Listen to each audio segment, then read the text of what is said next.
E agora, com muita atenção e reverência, vamos ouvir a exposição da palavra do Senhor. E o tema da mensagem de hoje é: Para os montes olharei. Gostaria de ler o livro de Salmos. Estou abrindo aqui minha Bíblia. Livro de Salmos, dos versículo 1 e 2 do capítulo 121 de Salmos. Salmos, um livro bem grande que gostaria de ler. O capítulo 121, os versículos 1 e 2, muito conhecido, muito famoso esse versículo, com certeza você já ouviu, que diz assim: Levanto os meus olhos para os montes e pergunto, de onde me vem o socorro? O meu socorro vem do Senhor, que fez os céus e a terra. Glória a Deus por isso. Glória a Deus, porque o Senhor é bom. Então nós vemos que os salmos, eles falam muito dos montes, como um sinal de grandeza que lembra o poder de Deus. Certa vez eu ouvi uma frase que dizia: olhe para esse monte, olhe para esse horizonte. E você pode perceber aqui na nossa praia, você pode ir ali no jardim. Inclusive é uma situação muito legal. Nós temos aqui na cidade de Santos a oportunidade de ter um jardim tão bonito. Acredito que ainda hoje esse jardim está no livro dos recordes como o maior jardim de orla de praia. E nós temos essa grande beleza aqui na nossa cidade. E é muito gostoso quando você está ali, você vai ver o sol nascer, o pôr do sol, ou você está andando durante a tarde, está aquela tarde agradável, aquela tarde bonita, e você pode contemplar ali diversas montanhas. Nós temos ali a Praia do Góis, do outro lado, nós temos a Praia do Sangava, nós temos ali o Clube de Pesca do outro lado, e existem vários morros. Temos também a Ilha Pochá, que nós podemos ver aqui da nossa cidade. Então nós vemos alguns morros, e quando o tempo está aberto, nós conseguimos ver ainda morros mais distantes do outro lado. E eu sempre fiquei imaginando, e certa vez eu ouvi uma pregação onde um pastor disse: meu irmão, olhe para os montes. Olhe para os montes, porque sempre depois dos montes existe algo novo, existe uma praia, existe uma ilha, existe uma continuidade. Ontem no programa do pastor Nive Fuschini, onde ele traz a mensagem através das lições bíblicas da CPAD, no começo do programa eu trouxe uma pequena reflexão a respeito da pedra. A reflexão dizia o seguinte: o distraído nela tropeçou, o bruto a usou como arma, o preendedor a usou para a construção, o camponês dela fez um assento, o escultor fez dela uma escultura, o poeta fez dela uma poesia. Já Davi matou ela com Golias. A diferença não está na pedra, mas nas pessoas. Não existe pedra no seu caminho que você não possa aproveitá-la para o seu próprio crescimento, para a sua própria vida. Que Deus lhe dê sabedoria para saber o que fazer com cada pedra que encontrar em seu caminho, tornando-se sempre alicerce em sua vida. Então, o que nós entendemos aqui? A pedra, ela não é o motivo da nossa desculpa, da nossa preocupação, porque com a pedra nós podemos fazer diversas coisas, como nós lemos. A diferença não está na pedra, a diferença está em quem a usa, a diferença está em quem a tem. E uma pedra no seu caminho podem ser diversas coisas, diversas situações, e você tem essa pedra no seu caminho, você olha para frente e você vê um monte. E essa mensagem que eu ouvi certa vez dizia Continue olhando para o monte, porque sempre depois do monte há um novo amanhã, há um novo começo te esperando. Então, quando você olha para o monte, você tem a certeza de que ali é um sinal de que há algo novo por trás de tudo isso. Há uma saída nova por detrás de tudo isso. Que você possa ter a sabedoria e o entendimento de saber esperar os momentos, as dificuldades que você passa, os problemas, as situações difíceis que você passa. E olhando para os montes, nós temos algumas situações, nós aprendemos a ter algumas qualidades olhando para os montes. E não olhando para os problemas, não olhando para as situações, para as pedras que estão no nosso caminho. Porque delas nós podemos fazer algo muito grande, depende do modo e do jeito que vamos usar. Talvez você esteja passando hoje algo muito complicado em sua vida, pedras no seu caminho, e você olha para frente, você vê um monte e você pede socorro a Deus e Ele está te dando esse socorro. Só que nós precisamos aprender algumas coisas. A primeira coisa, nós precisamos aprender a confiar em Deus. Você tem confiado em Deus? Você tem confiado em Deus o suficiente para que em meio às dificuldades que você passa, em meio às situações difíceis que você passa, você tem confiado em Deus? Não, Deus é meu refúgio, Deus é minha fortaleza, Deus é meu seguro bem presente, Deus está comigo, Deus está segurando a minha mão. Nós já falamos aqui a respeito das pegadas na areia. Nos momentos difíceis o rapaz olhou e falou, só tinha uma pegada. E Deus falou para ele, nesses momentos eu te carreguei no colo. Essa pegada era minha. Nós temos tido essa confiança em Deus? Você tem aprendido a confiar em Deus dessa maneira? Confiar em Deus seguindo os passos que Ele te dá, seguindo as coisas que Ele tem colocado para você fazer? O Salmo 46, os versículos 2 e 3, diz o seguinte, Salmo 46, versículos 2 e 3.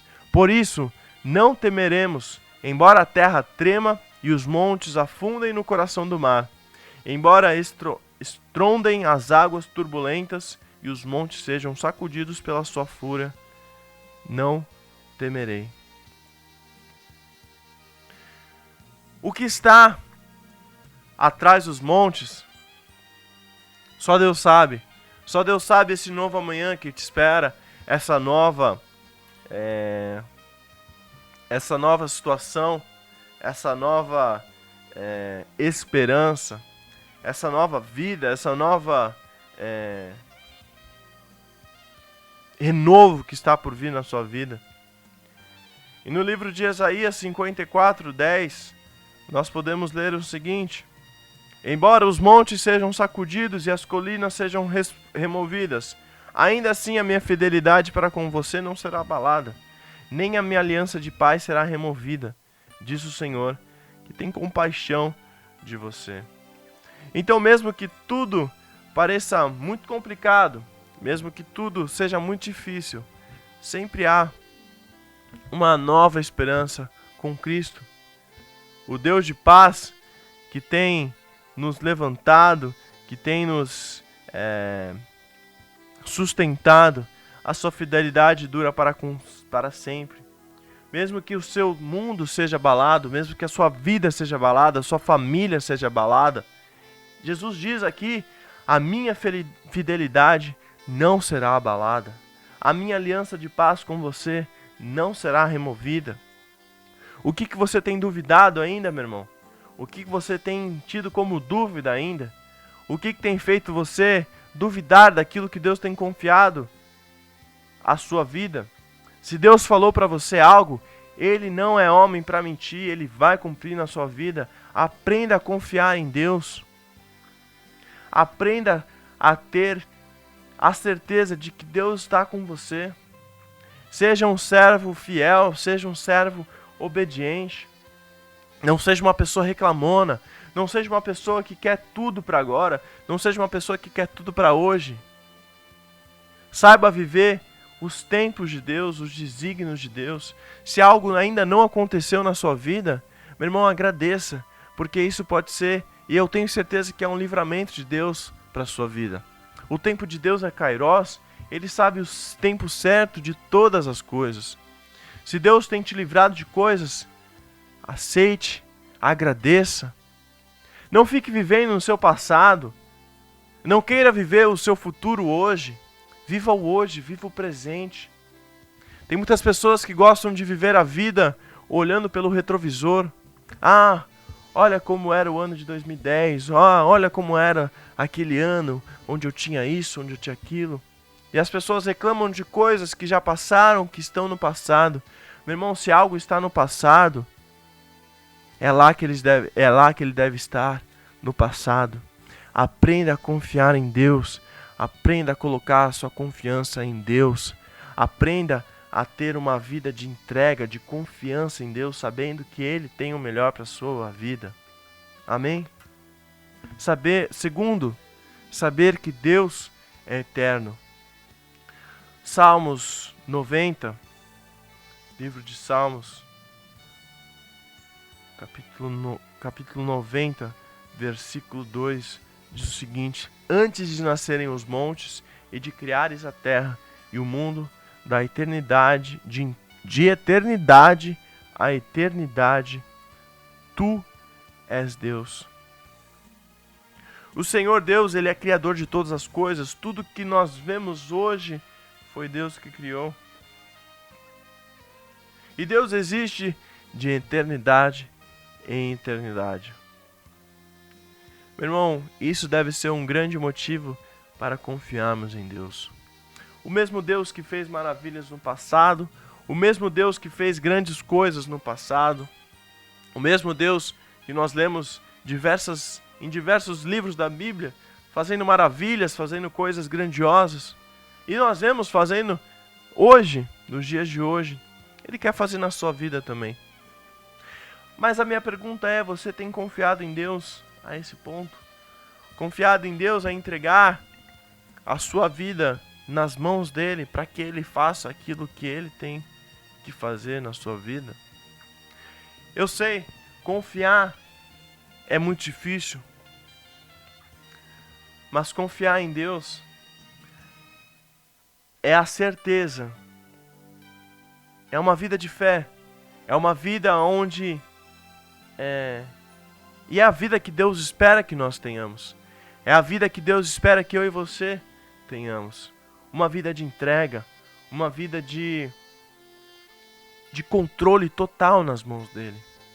Eu tenho certeza que Deus olha pra gente e nós tomamos algumas decisões nas nossas vidas, decisões precipitadas, decisões que não são pensadas, decisões que não são colocadas à mesa, decisões que não são conversadas, como nós falamos aqui no começo, com as pessoas que podem nos ajudar, que podem dar-nos conselho, que podem orar junto com a gente. Nós não devemos tomar decisões precipitadas. Qualquer coisa que você fizer hoje pode não só influenciar a sua vida, mas a vida de outras pessoas. Se você tem pessoas que dependem de você, não tome decisões precipitadas, querendo resolver toda a situação. Aprenda a confiar em Deus. Aprenda a colocar os seus medos, as suas angústias, o seu choro nas mãos dEle. Deus, Ele tem o melhor para você. Deus, Ele quer que nós confiamos nele cegamente. Deus, Ele quer que nós estejamos sempre dispostos a fazer o que Ele tem para fazer nas nossas vidas. Entregue o controle da sua vida na mão de Deus. Entregue o controle da sua vida nas mãos de Deus. Terceira coisa, ficarmos firmes em Deus. O Salmo 125, versículo 2 diz o seguinte: como os montes cercam Jerusalém, assim o Senhor protege o seu povo, desde agora e para sempre. Assim como os montes estão firmados e cercam as cidades, Deus, Ele sempre está ao nosso redor. Sempre. Deus, Ele sempre está ao nosso lado.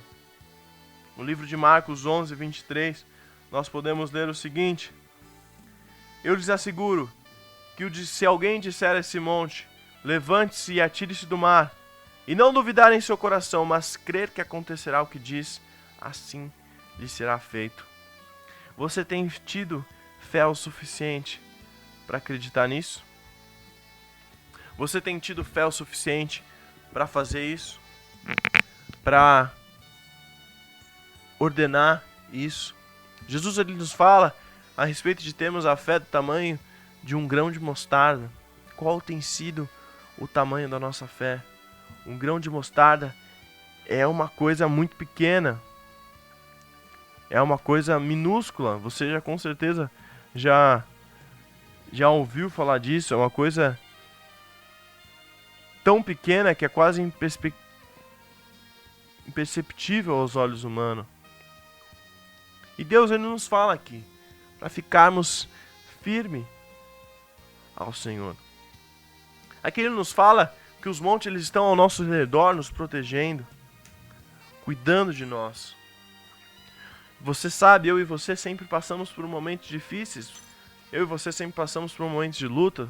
Momentos onde nós precisamos ter alguém ao nosso lado, como nós falamos aqui no começo do programa. Pessoas que nos incentivem. E Deus é aquele que sempre está ao nosso lado. Deus é aquele que sempre está ao nosso redor. Deus é aquele que sempre estará conosco. A pergunta é: nós estamos sempre com Ele? Nós estamos confiando o suficiente nele? Ou nós queremos fazer as coisas como nós falamos já? Não, eu acho que isso é melhor, vou fazer. Quantas decisões erradas você já tomou na sua vida e que hoje fazem você viver aquilo que você tem vivido hoje? Decisões que você fala, poxa, se eu tivesse tomado uma decisão contrária, ou se eu tivesse esperado um pouco, talvez hoje não estaria acontecendo isso comigo. Deus, ele é um Deus bondoso. Deus, ele é um Deus justo também. É um Deus fiel. E Deus, ele nos deu a oportunidade de escolher. Deus, ele nos deu essa oportunidade. Ou nós fazemos o que Ele quer, o que Ele manda, o que Ele nos ensina, ou nós não fazemos. Deus ele é um cavalheiro, podemos assim dizer. Qual tem sido a sua escolha? Fazer aquilo que Deus quer, que Deus manda, que Deus tem pedido para você fazer? Falar, não, eu vou fazer. Eu acho que isso está certo, vamos lá, vamos entrar nesse negócio, vamos fazer. Você não conhece a reputação da pessoa, você não sabe, você entra em dívidas, você entra em coisas. Se você tivesse pensado, esperado um pouco mais, orado, ouvido a voz de Deus, você não tomaria. Coloque sempre a sua vida em oração. Coloque sempre a sua família, a vida dos seus filhos, da sua esposa, do seu marido, enfim. Coloque nas mãos do Senhor. Não tome decisões que podem atrapalhar a vida de outras pessoas. Ainda mais quando você mantém outras pessoas. Pessoas que dependem de você. Fique firme no Senhor. Se Deus falou que vai fazer algo na sua vida, espere, Ele vai fazer. Ele não vai deixar a gente na mão, Ele não vai fazer com que você dê o pé na jaca, dê de cara no chão. Lembre-se que eu falei no começo, sempre depois da montanha há um novo horizonte, há um novo começo. Quarto e último tópico, buscar a bênção de Deus. Salmo 133. Salmo 133, versículo 3 diz o seguinte: é como o orvalho do Hermon quando desce sobre os montes de Sião. Ali o Senhor concede a bênção da vida para sempre. Nós vemos então que essa enxurrada desse monte, que desce por esses montes, regando a terra, é também um sinal da bênção do Senhor. Ali o Senhor ordena a sua bênção e vida para sempre. Meu irmão, você quer buscar bênção maior do que viver para sempre com Deus, do que viver para sempre na presença de Deus? Não fique buscando tesouros aqui nessa terra. Não fique achando que a vida mais importante que você deve viver é a sua vida profissional, é a sua vida acadêmica.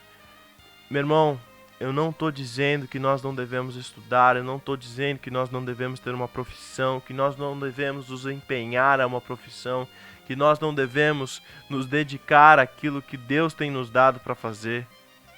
Eu não estou falando isso, não me entenda mal. Mas isso não pode ser mais importante do que a nossa vida com Deus. E eu digo isso com muito temor. A nossa vida com Deus deve ser uma vida séria. A nossa vida com Deus não deve ser uma vida de brincadeira. A vida com Deus não é uma novela onde tudo dá errado e no final tudo dá certo. A nossa vida com Deus deve ser uma vida séria. Se você tem levado Deus na brincadeira ou você tem colocado outras prioridades para viver, comece a mudar isso hoje. Comece a confiar em Deus. Comece a ter uma vida de oração, uma vida de entrega, uma vida de busca. Deixe as coisas desse mundo um pouco de lado. Deus, Ele dará o sustento necessário para você. E mais uma vez eu te digo, eu não estou dizendo para você não estudar, não trabalhar, não fazer as coisas. Mas que isso não seja mais importante do que a sua vida com Deus. Porque nós escutamos as pessoas dizendo: nossa, eu estou muito cansado hoje, fiz muita coisa. E nós deixamos Deus de lado. Nós deixamos as situações de lado. Não deixe que a sua vida com Deus seja menos importante que outras coisas. Que a sua vida com Deus seja o seu maior anelo, a sua maior busca. Em nome de Jesus. Olhe para os montes e aprenda sobre essas grandezas de Deus. Aprenda a confiar em Deus, sabendo que Ele é eterno. Fique firme nele e busque sempre a presença de Deus.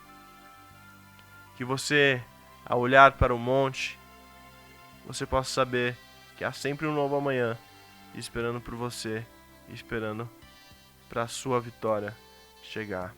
Amém? Que Deus abençoe muito sua vida, em nome de Jesus.